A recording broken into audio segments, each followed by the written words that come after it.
We're all about turning a crappy situation into something positive. $250,000 of credit card debt. Still remember the day when no one turned up. Throw it in the garbage and start from scratch. I could give myself a chance, so I started something. I mean, I think that counts as from poop to gold. Our sponsor for this episode is our 14-day video script challenge. Yes, we are sponsoring our own show. Yes, we are.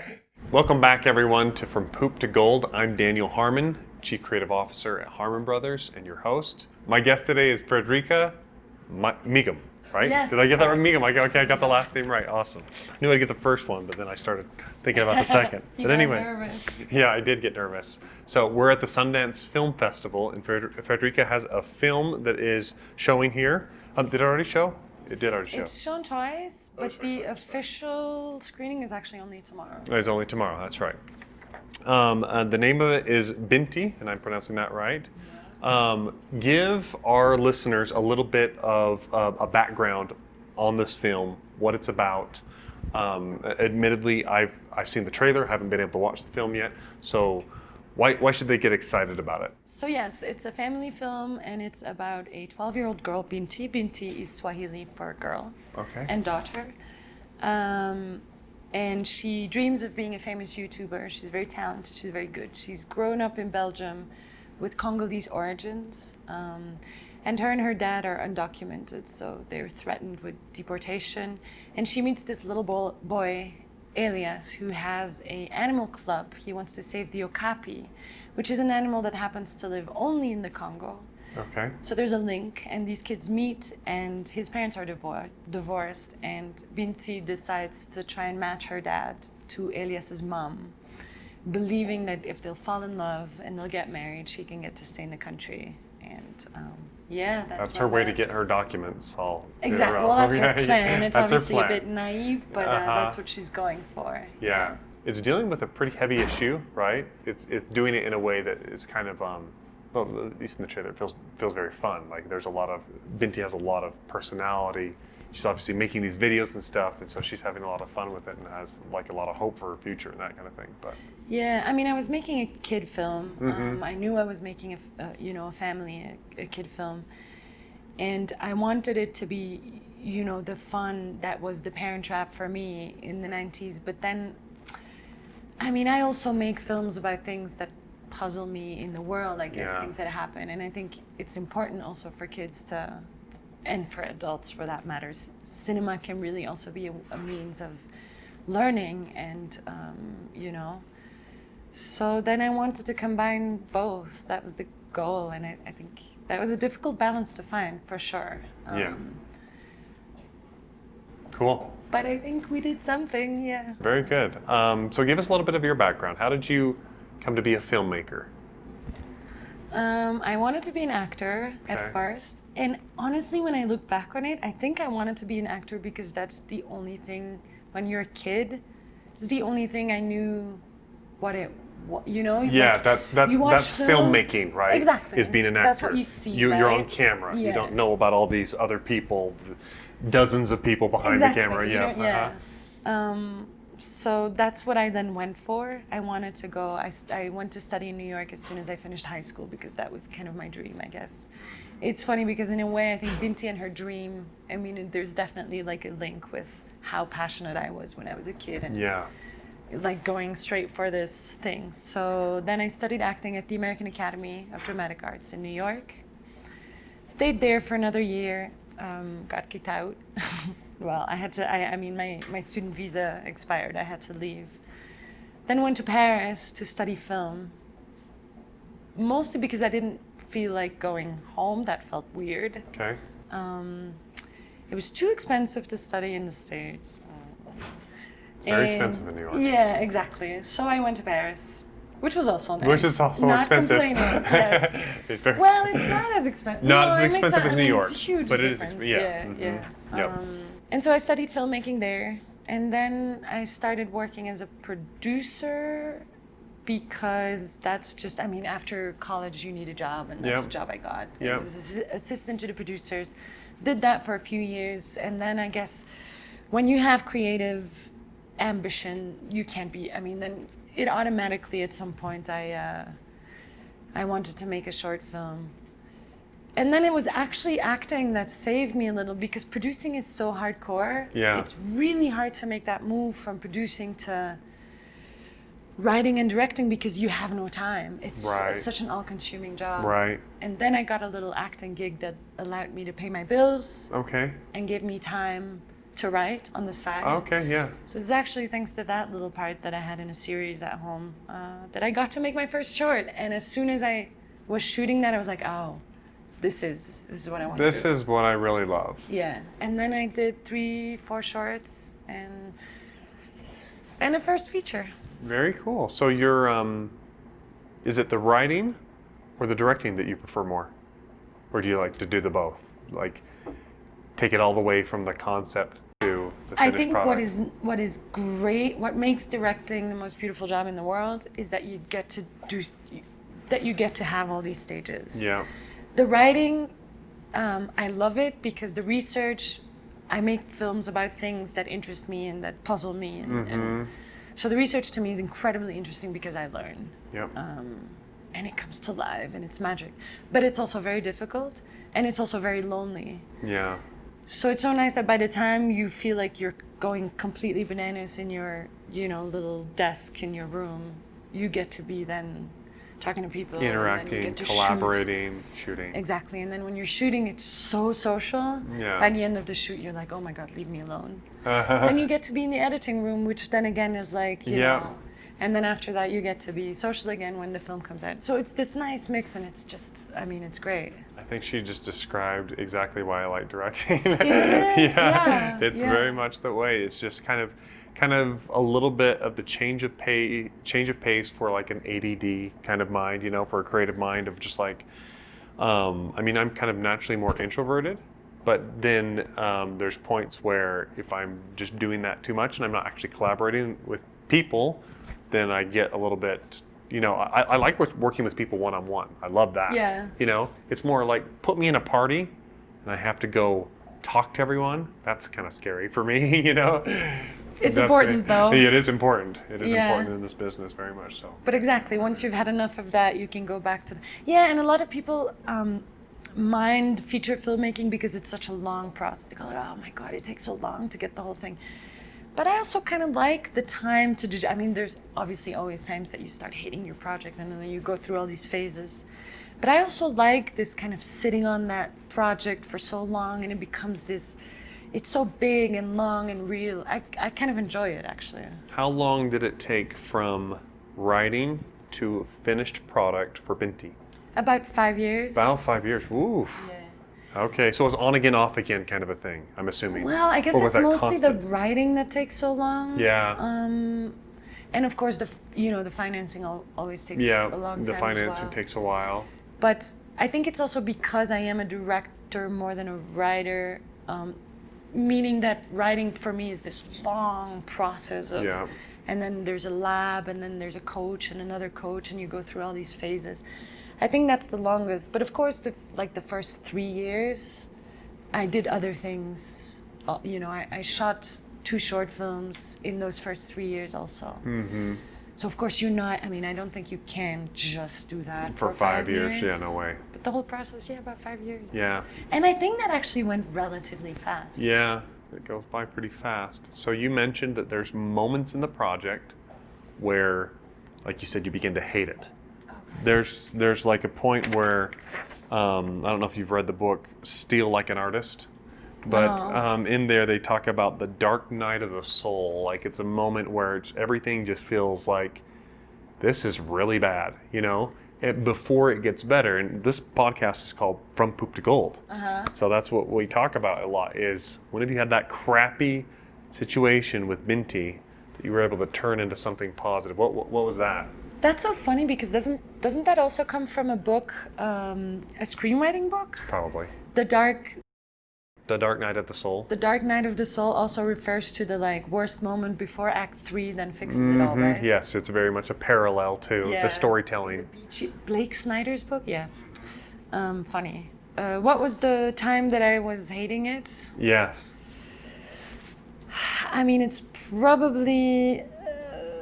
It's probably the last phase of when you've been sitting on it for 3 years. When you're actually getting close, then there's always this point of like, oh my God. And it's also, Is this before shooting or in editing? No, before shooting. Okay, yeah. Oh yeah. No, in editing, the editing was a party. The editing was Yeah, fun. that's awesome. Yeah, no, the editing was great. No, I think it's, that long period of writing. It's not an easy subject. Immigration is not easy, Yep. and a lot has been happening also in these years. And there's definitely been times that I'm like, why did I pick this kind of thing? And I mean, you start questioning and doubting everything, and then there's definitely moments that you're like, nah. But then there's no way back anymore. So Yeah. Yep. Yeah. You're in too deep. yeah. I mean, not even. I still wouldn't have gone back anymore. Right. But Right. But you get pretty deep there. So describe what that's like in those moments when it gets really dark before it gets better.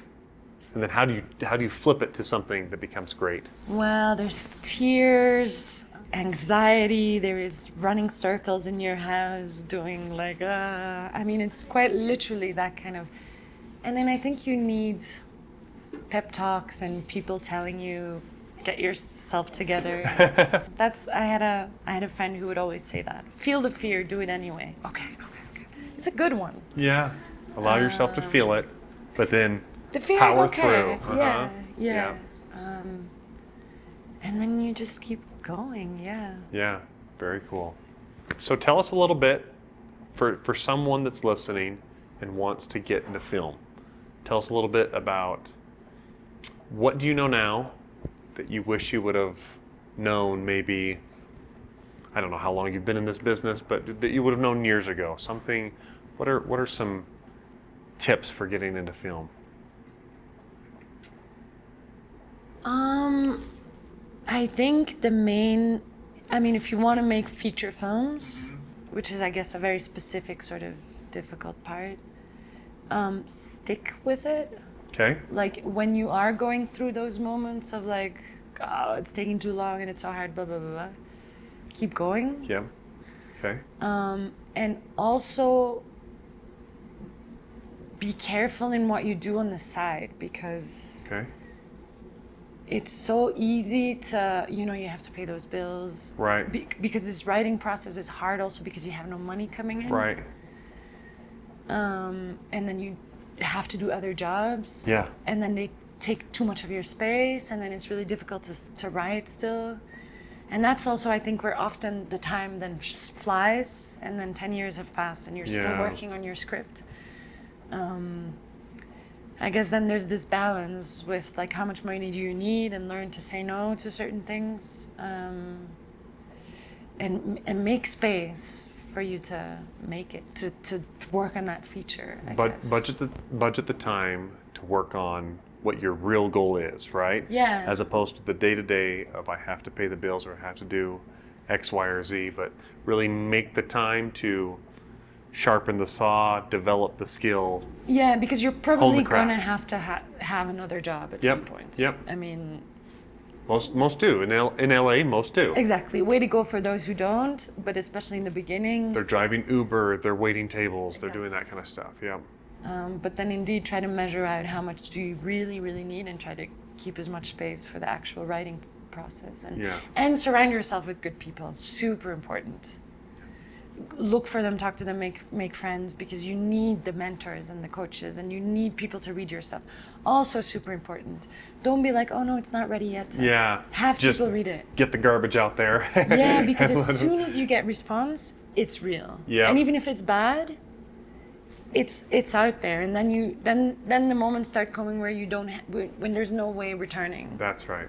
That's actually maybe the most important. And I agree that even in, like, for example, we run an ad agency, and every time I wait a long time to show my work to somebody else, I always say to myself, man, I wish I would have just got that out of the way. Because you and lose time. Yeah, you just lose time, and you could be accelerating your path to Yeah. getting to where you want to much, much faster if you do it that way. Yeah, you lose time and energy also, because often then You know that time in the screenwriting that you're like going in circles and circles and you just can't make decisions because that would be good, but that would be good too, and you need other people to, mentors. Find yourself a good mentor. And I always say, in our company, we use a brain trust, essentially. Just they end up being mentors on the project, and I always say, just embrace embarrassment. Just Completely. It's just totally part of it. You just get to it as fast as you can. Yeah, and find someone to write with, because I guess a lot of directors aren't per se writers. Yeah.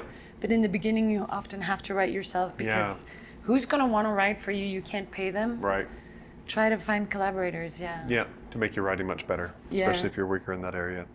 What was one of the most rewarding moments in working on this film, Binti? The working with the kids, I think. I mean, in the shooting part, How old were they again? Binti was actually only 9 when we shot. Yeah. Which is wild because she's playing a 12-year-old. Like Yeah. usually you want It to usually do goes the opposite. reverse. Yep. I know. It's amazing. But she managed. Uh-huh.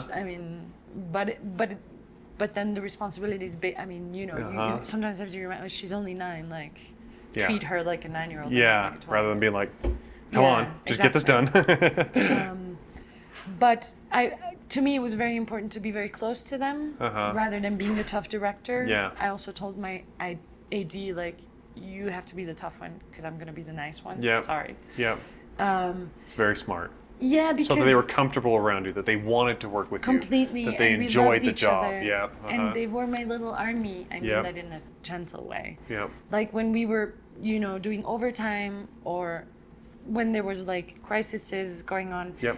They would be by my side, and they would be like to the first AD. They would go and be like, no, we want to do that scene again. We want to do it for Fred. And like those are the moments that you go, And then I think cast the right ones. it's so beautiful. Yeah, It's yeah. so beautiful. Yep. And I think then most rewarding in the aftermath of the film is the screenings also for the kids. Yeah. We've been to a lot of schools. In Belgium, we've done quite a lot of. Oh, good. And it's the response is just amazing because the kids are so puzzled by, the whole immigration situation, and their questions are so sincere and worrying, and like, why? Like, what is written in those papers? Like, and then you realize, oh, okay, that's why we do it, I guess. That's right. Awesome. Well, thank you so much for taking time, Frederike. No, you're here welcome. to I hope I talk didn't about talk so this. much. No, you've done great. Where would you like our audience to look you up, you and your film up? Where should they go online? FrederikeMigom.com. Okay. Which is my name. Do I have to spell it? Yes, okay. please. It's FrederikeMigom.com. Very good. Very good. Awesome. Thank you so much for having me. Yeah, this has been a lot of fun. Can't wait to see the film. And thank you all for listening and joining us. And for those of you that haven't checked out our website, it's harmonbrothers.com. You can see what we do there. Yeah, our way of sharing better stories right now is we make ads. So you can go check us out there. But thank you again to Frederike. And again, the film is Binti, and it's showing here at the Sundance Film Festival. We'll see you on the next one. We all kind of reach that point where we know we've created something awesome and we want to share it with the world, right? Mm-hmm. And it's that very next step that can oftentimes be really intimidating or really scary, or you just don't know where to go next, right? And the beautiful thing about this 14-day script challenge is you get your hand held from, okay, you have this cool product, now let's go research and find the exact way to present it and message it to the world in a way that resonates and gets people excited and they're ready to swipe their credit card and purchase. And in the 14-day script challenge, you get the opportunity to go through that step by step with our writers who have done it dozens and dozens of times. Yeah, you actually watch us go through each of the steps ourselves and create it with a real client, a real product, and it's a real campaign that's out there that's been very successful. That's right. And the feedback that we've had on this thing has just been phenomenal. I mean, we get comment after comment and emails flowing in from people all over the world who have just raved about the impact that this has had on their business. People tell us over and over again, it is just a huge value punch for the investment for this 14-day script challenge and really gave them the tool set they needed to walk through it and make it happen. And we've had dozens of students who have successfully taken the challenge, written their script, launched their ad campaigns, and driven success for their business. It's pretty amazing. For more information, go to hbros.co/script. That's hbros.co/script.